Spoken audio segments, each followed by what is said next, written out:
That won't be hard. My clients love me. Well, that's exactly. We're live again, everybody. Terrell and I are talking about what it takes, man, to run a business, and referral business is the number one way to get business on the face of the planet. That is it. I don't do cold calls. I don't buy leads. All of my business comes organically, and it feels good. It really does when you get to that point in your career where you have a few hundred clients and they talk about you, and they tell their friends and family about you, and the phone rings, and it's not a hard sell when they've already been sold by someone else. That's how it is. Well, shout out to our sponsors, Carroll House Furniture, because you like nice things in your little castle that you hopefully have protected with some insurance, because if something were to happen, you don't want to have to give away your house if you didn't take the time to talk to somebody about getting the proper coverage, which tragically, and this has happened to a couple of my buddies when I was growing up, in our 30s and our 40s, and now I'm in my 50s, and tragic situation. And now they got, I don't know the details on all of them, but man, I know that in that one case I talked about in the first show. Watch that first show, everybody. Terrell talks a lot about the situations and how you avert those problems, that just because you got to be informed, really. Once you realize, it's $50 or $100 a month, I mean, it's something like that. Isn't that fair? Some of these? Yeah, some of these policies are really inexpensive. And actually, I usually tell people, put the budget together before we talk. I do insurance backwards. You put your budget together, and then we'll fit a policy to that budget because it makes sense for your situation. Right. Versus you saying, I want the $3 million policy, but I only got $5 a month.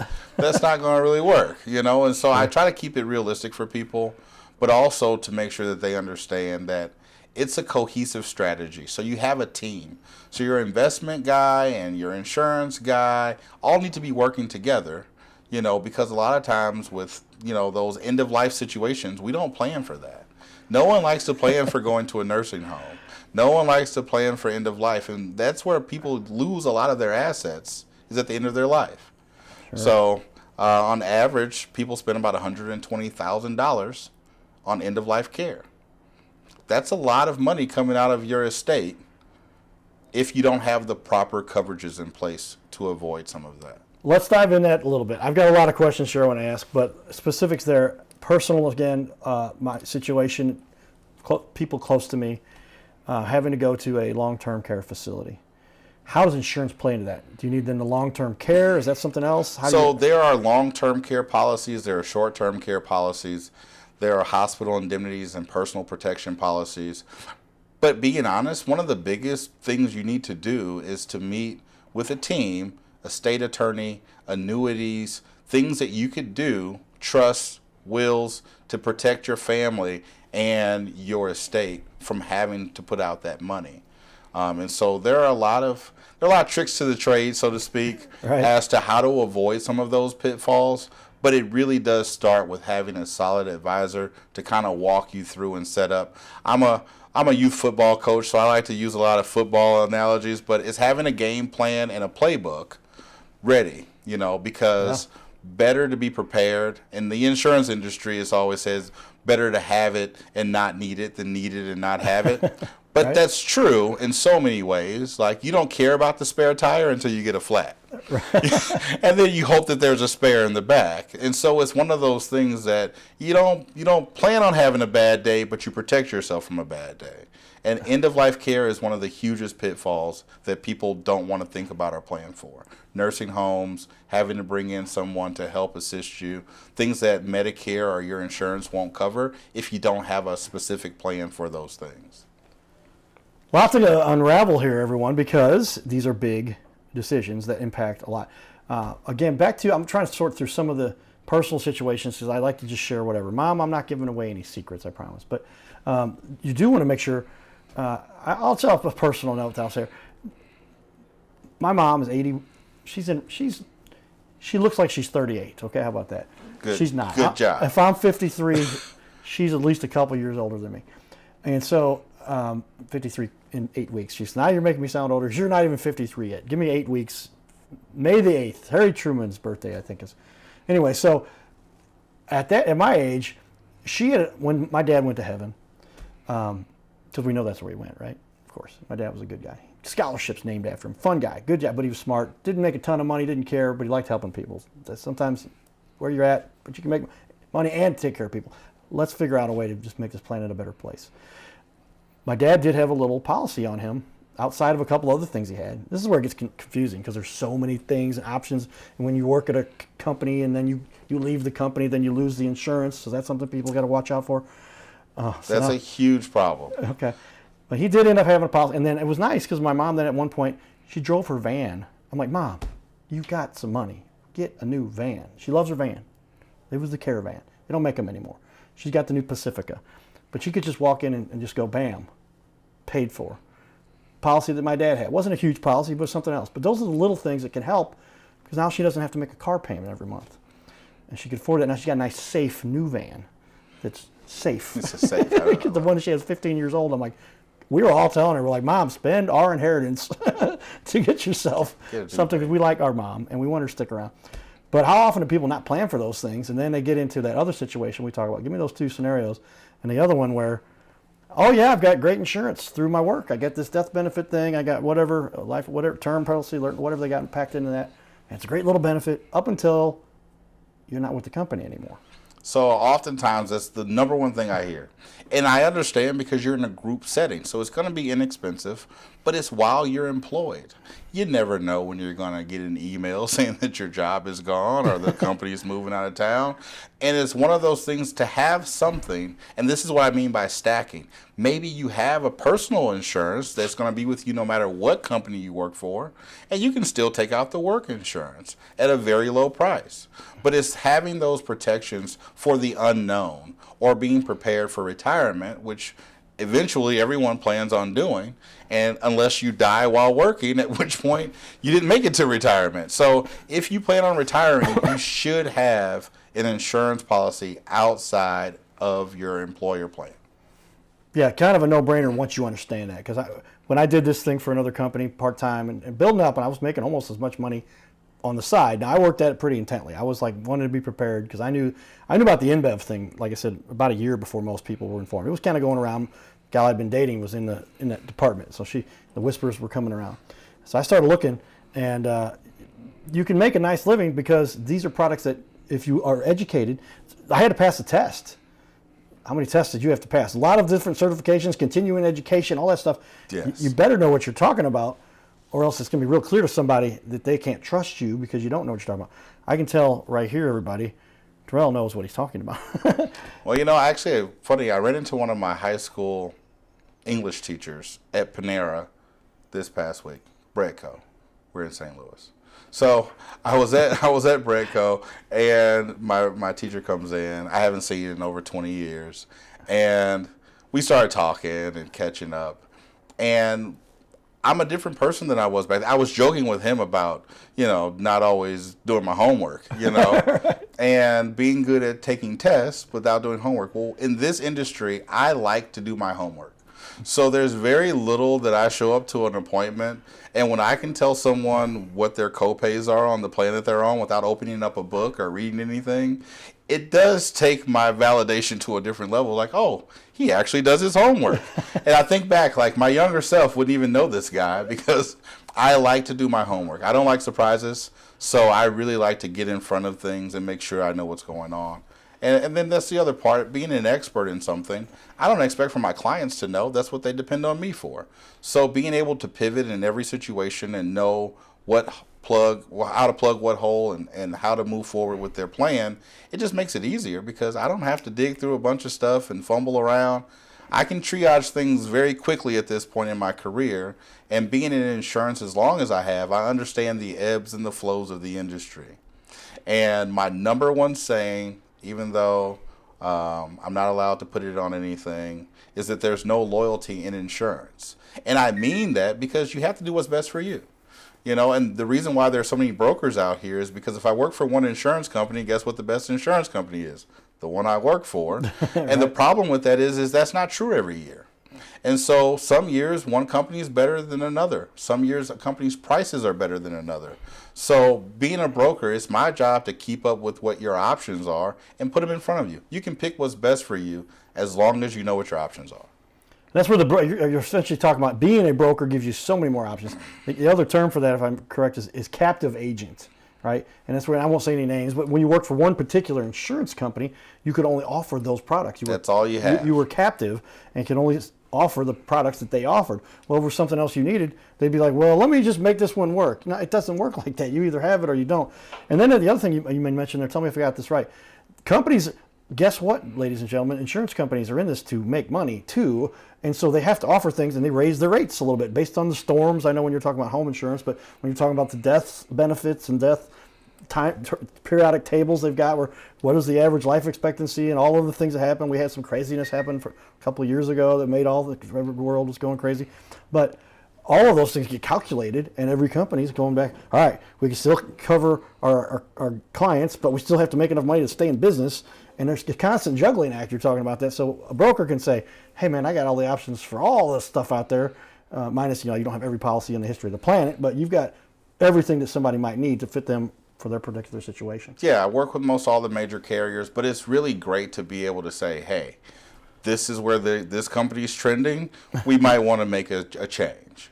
And the other part of that is, which is really funny, especially in the Medicare space, for health insurance, a lot of my clients are like, oh, I've had the same plan for 10 years, and they're in an HMO PPO plan that changes every single year.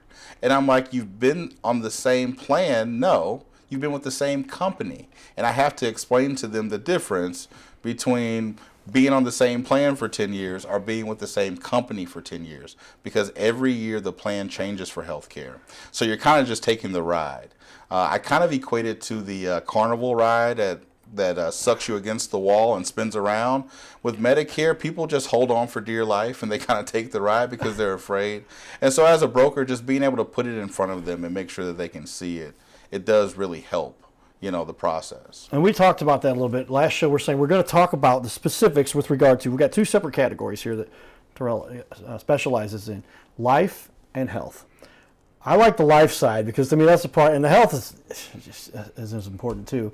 Gosh, I spend a lot more money on health every month than I do life because they operate differently.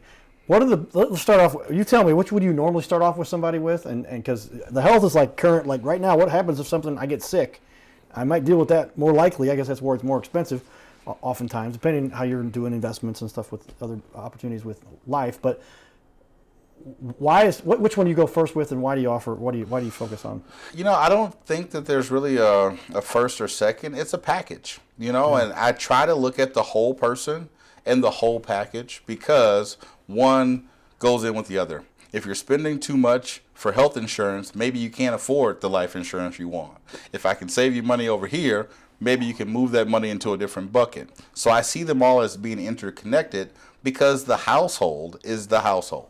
Right? And so you have so much money in the household, you have so much exposure in the household, you want to look at it from an entire household perspective versus a product perspective.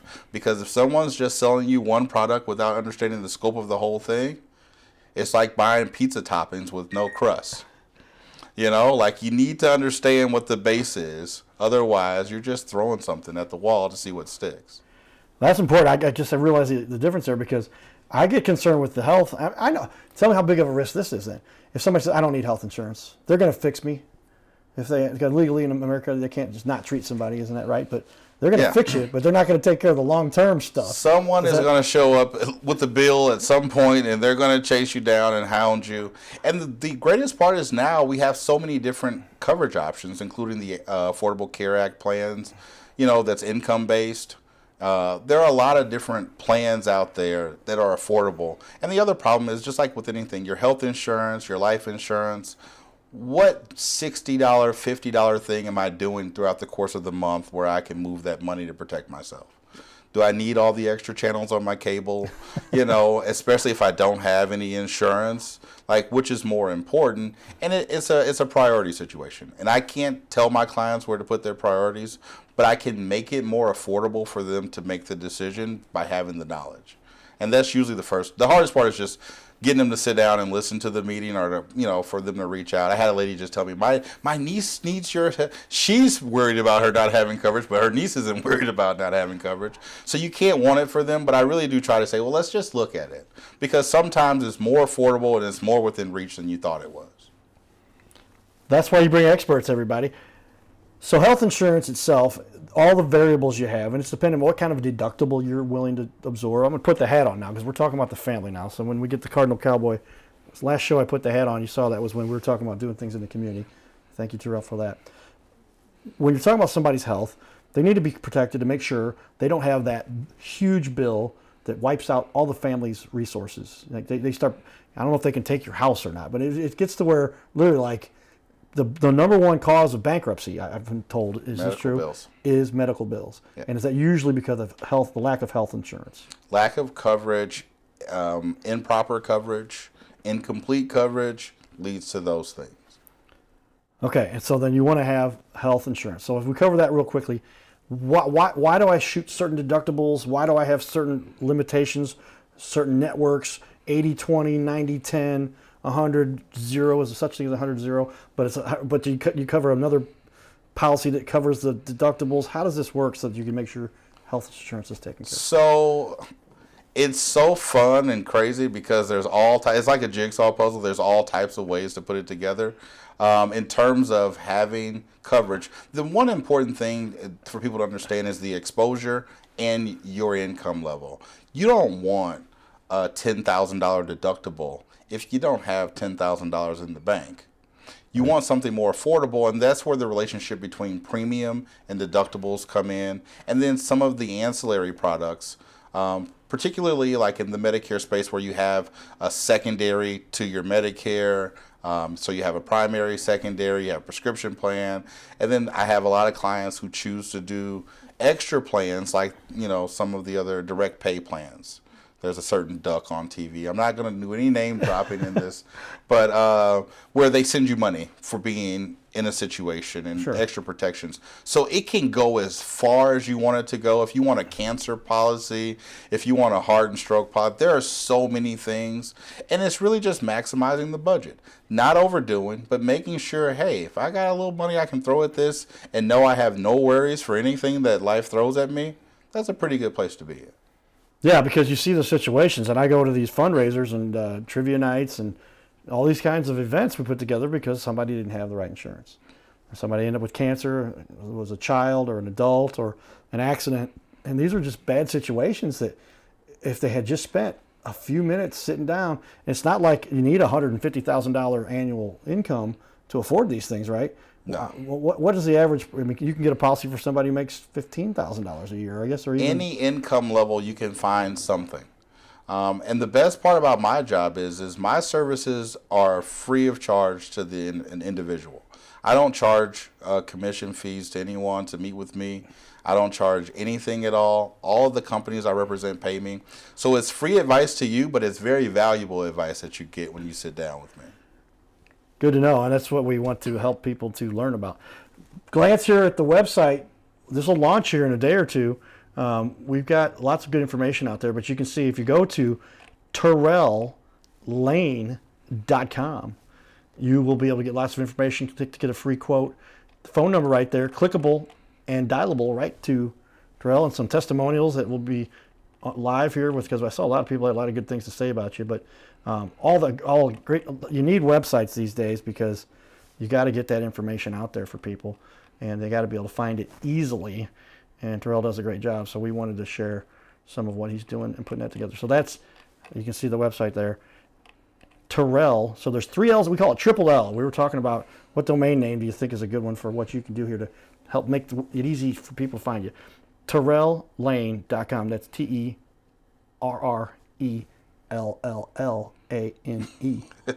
He's got a triple L there, everybody.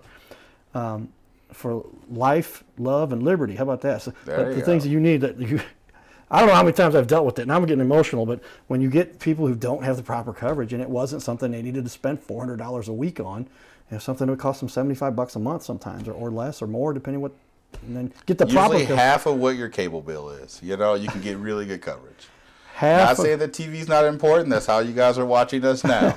But for half of the cost of your cable bill, oftentimes you can get pretty good coverage for you or your family. Yeah, or your internet bill, because I'd say probably 97% of the people will watch this after it aired on ABC. It will air on ABC. I'm going to give you a copy of it if you would. We got 2 interviews here now for Terrell, and both of these I want you to put on your website. I'm going to even run it through a Clips Creator. I used to pay my buddy out of a different country because on Fiverr, and he would help me cut these up into clips. And then there's a new software out there that of course I get solicited to because they track what I like and what I do for a living, etc. And man, this program is powerful, and it will help you really spread the word. It takes everything, cuts it up into clips, writes the whole post for you. All you gotta do is click post. Really good. I'll share that with you if that's all right. Yeah, it's nice. You know, being a one-man band, I have no secretary. I haven't gotten to that stage of my career yet, so being able to outsource something to the computer works out fairly well for me. On top of, like I said, just spending my time moving around, I don't sit down very much. Well, it's best to be informed, educate yourself. I mean, I've been a one-band band my times myself. I'm always working for some big company or working on for myself, depending on what time of my life we're talking about. But you better know what you're talking about. And that's the key to success on this little planet. My dad made the point to me many times, you will specialize in something. If you don't, life might be difficult. So gain some skills where you can actually do good work to inform and help other people, and things will go a little easier for you in life. And just do honest, good work, and things will be good. Yeah, no, and it doesn't feel like work if you can find a career.